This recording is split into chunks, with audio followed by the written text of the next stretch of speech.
کیا دجال آنے والا ہے؟ According to the Israeli Health Minister Yaakov Litzman,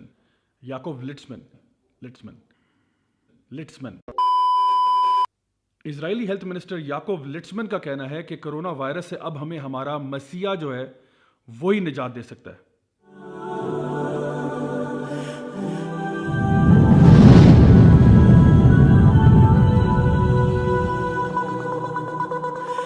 السلام علیکم ورحمۃ اللہ وبرکاتہ مائی ڈیئر برادرز اینڈ سسٹرز۔ آج کا اہم سوال یہ ہے کہ کیا المسیح الدجال کے آنے کا وقت آ گیا ہے یا نہیں۔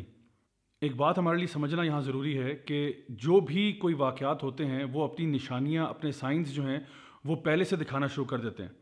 جیسے بارش کے آنے سے پہلے ہی بادل اکٹھے ہو جاتے ہیں، ہمیں اس بات کے بارے میں آگاہ کر رہے ہوتے ہیں کہ بارش، آندھی، طوفان آنے والا ہے۔ بالکل اسی طرح سے دجال کے آنے سے پہلے بھی کچھ ایسی نشانیاں ہیں جو کہ نبی کریم صلی اللہ علیہ وسلم نے اپنی احادیث مبارکہ میں جن کا ذکر کیا کہ وہ اس کے آنے سے پہلے آئیں گی۔ صحیح بخاری کی ایک حدیث میں نبی کریم صلی اللہ علیہ وسلم نے یہ بات ارشاد فرمائی کہ آخری زمانے میں ایک ایسا ٹائم آئے گا جب ایک شخص جو ہے وہ قبر کے آگے سے گزرے گا اور خواہش کرے گا کہ کاش کہ میں اس جگہ پر ہوتا۔ ایک اور حدیث میں یہ بات سامنے آئی کہ ایک وقت ایسا آئے گا towards the end of times جب جو سچ بولنے والے ہیں ان کو لوگ جھوٹا کہنا شروع کر دیں گے اور جھوٹوں کو سچ بولنے والا سمجھا جائے گا۔ اس کا اندازہ آپ خود ہی لگا سکتے ہیں کہ آج جو لوگ بھی میڈیا پر آ رہے ہیں، جو لوگ بھی اپنے اوپینینز کو سامنے لے کے آ رہے ہیں، اکثر و بیشتر وہ لوگ ہیں جن کا نہ تو دین سے کوئی تعلق واسطہ ہے اور اکثر وہ باتیں کہتے ہیں جس میں کوئی صداقت نہیں ہوتی۔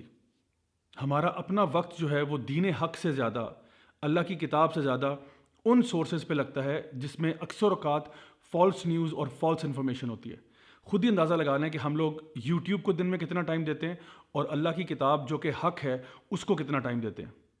المسیح الدجال کے بارے میں جب ہم بات کرتے ہیں تو اس کے بارے میں نبی کریم صلی اللہ علیہ وسلم نے بہت وضاحت سے بیان کیا کہ وہ اصل میں ہے کیا۔ سب سے پہلی بات تو یہ کہ وہ ایک انسان ہے۔ ہاں، اس کے پاس بہت ساری سپر پاورز آپ کہہ سکتے ہیں، لیکن ہے وہ انسان ہی۔ صحیح بخاری کی ایک حدیث ہے جس میں نبی کریم صلی اللہ علیہ وسلم نے بے شمار سائنز گنوائے ہیں towards the end of time دجال کے آنے سے پہلے۔ اس میں سے ایک یہ ہے کہ دو بڑے گروہ جو ہیں جن کا آپس میں مذہب بھی ایک ہی ہے وہ آپس میں لڑ پڑیں گے۔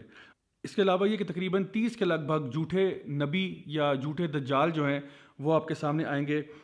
دینی علم جو ہے وہ اٹھا لیا جائے گا، زلزلے آنا شروع ہو جائیں گے، وقت جو ہے بہت جلدی سے گزرنا شروع ہو جائے گا۔ اس کے علاوہ الفتن، بہت سارے فتنے جو ہیں ہمیں گھیر لیں گے۔ اس کے علاوہ قتل و غارت میں اضافہ ہو جائے گا، مال و دولت میں اضافہ ہو جائے گا، اور لوگ جو ہے وہ ایک دوسرے کے ساتھ کمپٹیشن کریں گے اونچی اونچی عمارتوں کی تعمیر میں۔ ایک اور روایت جو ہمارے پاس ابن ماجہ سے آتی ہے، وہاں پہ نبی کریم صلی اللہ علیہ وسلم نے یہ بات ارشاد فرمائی کہ دجال کے آنے سے پہلے کچھ ایسی مشکلیں اور مصیبتیں لوگوں پر آئیں گی جس کے بارے میں ہمیں آئیڈیا ہو جائے گا کہ دجال آنے والا ہے۔ دجال کے آنے سے 3 سال پہلے بارشیں جو ہیں وہ 1/3 کم ہو جائیں گی، اس کے دوسرے سال میں 2/3 بارشیں کم ہو جائیں گی، اور دجال کے آنے سے 1 سال پہلے بارشیں مکمل طور پر ختم ہو جائیں گی، حتیٰ کہ جانور بھی مرنا شروع ہو جائیں گے اور خوراک بھی نہیں رہے گی۔ تو صحابہ نے پوچھا کہ یا رسول اللہ پھر اس ٹائم پہ ہم کیا کھائے پیئیں گے؟ جس سال میں کھانا ہی نہیں ہوگا اس سال میں ہم کیا خوراک کھائیں گے؟ تو آپ نے فرمایا کہ تمہاری خوراک کیا ہوگی؟ لا الہ الا اللہ، اللہ اکبر، الحمدللہ، یہی تمہاری خوراک ہوگی اور اسی پر تم گزارا کر لو گے۔ مغیرہ بن شعبہ رضی اللہ عنہ کہتے ہیں کہ میں نے جتنا نبی کریم صلی اللہ علیہ وسلم سے دجال کے بارے میں پوچھتا تھا اتنا کوئی بھی ان سے نہیں پوچھتا تھا۔ تو نبی کریم صلی اللہ علیہ وسلم نے ان سے پوچھا کہ تمہیں کیا چیز دجال کے بارے میں پریشان کرتی ہے؟ تو انہوں نے کہا کہ میں نے یہ سنا ہے کہ دجال جب آئے گا تو وہ اپنے ساتھ ایک روٹی کا پہاڑ لے کر آئے گا اور لوگوں کے پاس اور کچھ نہیں ہوگا۔ تو آپ نے فرمایا کہ جو کچھ بھی وہ کرے گا یاد رکھو کہ وہ اللہ تعالیٰ کی مرضی سے ہی کرے گا، اللہ کی اجازت سے کرے گا۔ یعنی کہ میں اس کو آسان الفاظ میں یوں بیان کروں گا کہ آپ یہ مت سمجھیں کہ اللہ سبحانہ تعالیٰ ایک طرف ہے اور دجال ایک طرف ہے۔ یعنی دجال جو ہے وہ اللہ کی مخلوق ہے، کوئی اللہ کے خلاف کوئی اپوزنگ پاور اس طرح سے نہیں ہے کہ ہم اس کو اپنا اتنا سر پہ چڑھا لیں کہ سمجھے بس دجال آ گیا تو کیا ہو گیا۔ یعنی وہ ایک اللہ کی طرف سے آزمائش ہوگی ہم سب کے لیے، ایک بہت بڑا ٹیسٹ ہوگا، ایک بہت بڑا فتنہ ہوگا۔ لیکن کبھی بھی انسان کو یہ نہیں سوچنا چاہیے کہ پاور ساری اس کے ہاتھ میں نہیں۔ اللہ سبحانہ تعالیٰ جو ہے القوی ہے، اللہ تعالیٰ جو ہے وہ ہر چیز پر قادر ہے۔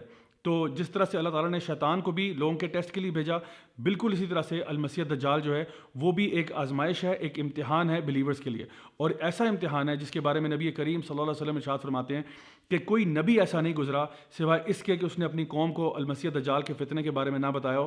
اور آپ صلی اللہ علیہ وسلم نے یہ بات ارشاد فرمائی کہ کوئی فتنہ اتنا بڑا نہیں ہے آدم علیہ السلام سے لے کر قیامت کے دن تک جو کہ المسیح دجال کے فتنے سے زیادہ بڑا ہو۔ جہاں تک المسیح الدجال کی ڈسکرپشن کی بات آتی ہے تو اس کی کمپلیکشن جو ہے وہ فیرش کمپلیکشن ہے، ریڈش کہہ لیں آپ کی، اس کی سکن ٹون ہے۔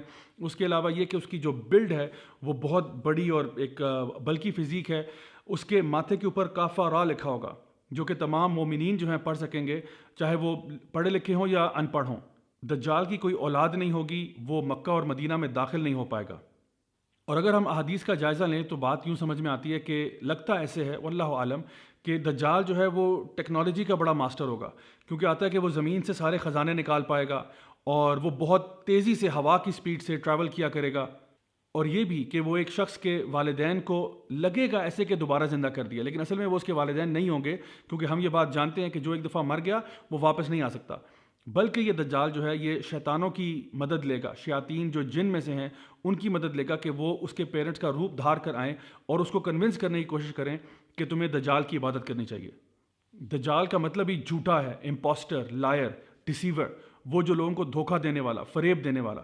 تو وہ ظاہر تو یوں ہی کرے گا کہ وہ انسانوں کی مدد کے لیے آیا، لیکن اصل میں وہ لوگوں کے لیے بہت بڑا فتنہ ہوگا۔ صحیح مسلم کی ایک حدیث میں یہ بات ہمارے سامنے آتی ہے کہ تمیم الداری جو صحابی رسول تھے انہوں نے جا کر دجال سے ایکچولی ملاقات کی، اور اس نے کچھ باتیں بتائیں اپنے آنے سے پہلے کی۔ ایک اس نے بتایا کہ سی آف گیلیلی جو ہے وہ ڈرائی ہو جائے گی، دوسرا اس نے بتایا کہ اسپرنگ آف زغر جو ہے وہ بھی ڈرائی ہو جائے گا، اور تیسرا اس نے یہ کہا کہ جو ڈیٹ پام ٹریز ہیں، یعنی جو بیسان کے جو کھجور کے درخت ہیں، وہ بھی پھل دینا چھوڑ دیں گے۔ آج جتنی میری ریسرچ ہے اس کے مطابق یہ تقریباً ساری چیزیں ہوتی نظر آ رہی ہیں۔ اسپرنگ آف زغر مجھے نہیں معلوم اب کہاں پر ہے، کیونکہ جتنا بھی اس کے بارے میں آپ سرچ کریں مجھے تو انفارمیشن نہیں مل پائی، شاید وہ چشمہ ختم ہو چکا ہے۔ جہاں تک سی آف گیلیلی کی یا لیک ٹائبیریس کی بات ہے، اس کا پانی کانسٹنٹلی ڈپلیٹ کرتا چلا جا رہا ہے۔ اور رہی بات ڈیٹ پام ٹریز آف بیسان کی، تو اس کے بارے میں بھی کچھ ریسرچ پیپرز اویلیبل ہیں کہ وہاں پہ جو ٹری پاپولیشن ہے کتنی بری طرح سے وہ افیکٹ ہو رہی ہے، بیکاز لوگ اس کو کاٹ رہے ہیں اور اس میں کچھ انفیکشن ڈیولپ ہو رہی ہے۔ نبی کریم صلی اللہ علیہ وسلم نے یہ بات بھی ارشاد فرمائی کہ جب دجال آئے گا تو وہ شام اور بابل کے بیچ میں سے آئے گا، یعنی کہ جو پریزنٹ ڈے سیریا جارڈن کا ایریا ہے وہ، اور عراق کے بیچ میں سے جو ایک بیلٹ بنتی ہے وہاں سے کہیں سے وہ نمودار ہوگا جب فرسٹ ٹائم وہ دنیا میں آئے گا۔ آخر میں یہ کہ دجال کا خاتمہ جو ہے وہ عیسیٰ علیہ السلام کے ہاتھوں ہوگا۔ عیسیٰ علیہ السلام کو جب دجال دیکھے گا تو لٹرلی وہ پگھل جائے گا۔ حدیث میں جو الفاظ آتے ہیں وہ یہ ہے کہ اس طرح پگھل جائے گا جیسے نمک پانی میں گھل جاتا ہے، اس طرح سے دجال پگھل جائے گا، کیونکہ اس کے سامنے اللہ تعالیٰ کا ایک نبی اور رسول آ چکا ہے، اور جو جھوٹے کا جھوٹ اور فریب ہے وہ اب اس کے آگے ختم ہو جائے گا۔ Now my dear brothers and sisters, آپ یہ ساری باتیں سننے کے بعد سوچ رہے ہوں گے کہ تو کیا اس کا مطلب ہے کہ دجال آنے والا ہے، کیا اس کا وقت آ چکا ہے؟ اصل جواب یہ ہے واللہ عالم، اللہ بہتر جانتا ہے۔ لیکن کوئی شخص بھی، چاہے وہ اسرائیل کا ہیلتھ منسٹر ہو یا کوئی اور شخص ہو، وہ حتمی طور پر کبھی بھی نہیں کہہ سکتا کہ جی 3 مہینے بعد یا 4 مہینے بعد یا 5 مہینے بعد دجال آنے والا ہے۔ اللہ سبحانہ تعالیٰ ہی بہتر جانتے ہیں کہ کب آئے گا، لیکن جب وہ آئے گا بہت بڑا فتنہ ہوگا، بہت بڑا فتنہ ہوگا۔ تو ہمارے لیے کرنے والے کام کیا ہیں، ان پہ بات کرتے ہیں۔ تو دجال کے فتنے سے اپنے آپ کو محفوظ رکھنے کے لیے سب سے پہلے تو نبی کریم صلی اللہ علیہ وسلم نے ہمیں ایک دعا سکھائی ہے جو تھوڑی سی سلائٹ ویریشن کے ساتھ مختلف کتابوں میں پائی جاتی ہے۔ وہ دعا کیا ہے؟ اللہم انی اعوذ بک من عذاب جہنم ومن عذاب القبر ومن فتنۃ المحیا والممات ومن شر فتنۃ المسیح الدجال۔ اس دعا میں ہم اللہ سبحانہ تعالیٰ سے دعا کر رہے ہیں کہ یا اللہ ہم تیری پناہ میں آتے ہیں جہنم کے عذاب سے، قبر کے عذاب سے، زندگی اور موت کے فتنے سے، اور مسیح الدجال کے فتنے سے۔ یہ وہ دعا ہے جو کہ نبی کریم صلی اللہ علیہ وسلم نے اپنے صحابہ کو یوں سکھائی جیسے ان کو سورہ فاتحہ سکھائی تھی، اور صحابہ کرام رضی اللہ عنہم اجمعین جو ہیں وہ اس دعا کو ہر نماز میں پڑھتے تشہد کے اندر۔ تو میری آپ سے آج کی پہلی جو گزارش ہوگی وہ یہ ہوگی کہ یہ دعا یاد کر لیں، اس دعا کو ہر نماز میں تشہد میں پڑھیں، چاہے وہ آپ کی نفل نماز ہو، سنتے ہوں، کچھ بھی ہو، یہ دعا آپ نے تشہد میں ضرور پڑھنی ہے۔ تو یہ تو رہی پہلی ٹپ۔ دوسری چیز جو آج کی میں آپ کو بتاؤں گا وہ یہ ہے کہ سورہ الکہف ہمیں ہر جمعے کو پڑھنا چاہیے۔ آج چونکہ الحمدللہ جمعے کا دن ہے تو اس لیے جمعے کے دن یعنی جمعرات کے ٹائم سے لے کے مغرب سے لے کے جمعے کی مغرب تک آپ سورہ الکہف کی پوری طور پہ تلاوت کریں انشاءاللہ۔ اس کے بارے میں کیا آتا ہے کہ یہ ایک ہفتے سے لے کے دوسرے ہفتے تک، یعنی ایک جمعے سے دوسرے جمعے تک انشاءاللہ آپ کی رہنمائی کرتی ہے، آپ کے لیے ایک لائٹ بن جاتی ہے، آپ کے لیے ایک نور بن جاتی ہے، اور انشاءاللہ آپ کو یہ فتنہ آف مسیح الدجال سے بھی دور رکھے گی انشاءاللہ۔ آج کی تیسری اور آخری بات یہ ہے کہ سورہ الکہف کی جو پہلی 10 آیات ہیں ان کو اچھی طرح سے یاد کر لیں، ان کو حفظ کر لیں۔ یہ اس لیے کیونکہ نبی کریم صلی اللہ علیہ وسلم نے اس کے بارے میں بھی ہمیں رہنمائی فرمائی ہماری، چاہے پہلی 10 آیتیں کر لیں یا آخری 10 کر لیں، یا دونوں کر لیں تو زیادہ اچھی بات ہے. اور خاص طور پر سورہ الکہف جو ہے اس کو ترجمے کے ساتھ پڑھنا, تفسیر کے ساتھ پڑھنا, سمجھ کر پڑھنا, کیونکہ جتنے فتنے سورہ الکہف میں مینشنڈ ہیں اللہ ہم سب پہ رحم کرے, یہ سارے کے سارے فتنے مینیفیسٹ ہو جائیں گے جب دجال آئے گا. تو میری دعا ہے کہ اللہ تعالیٰ ہم سب کو اپنے حفظ و مان میں رکھے, ہمیں ہر طرح کے فتنوں سے محفوظ رکھے, چاہے وہ وبائی امراض ہوں, یا وہ دنیا کے زندگی اور موت کے فتنے ہوں, یا وہ دجال کا فتنہ ہو. Until next time, this is me, Raja Ziaulak, signing off. Wassalamu alaikum wa rahmatullahi wa barakatuh.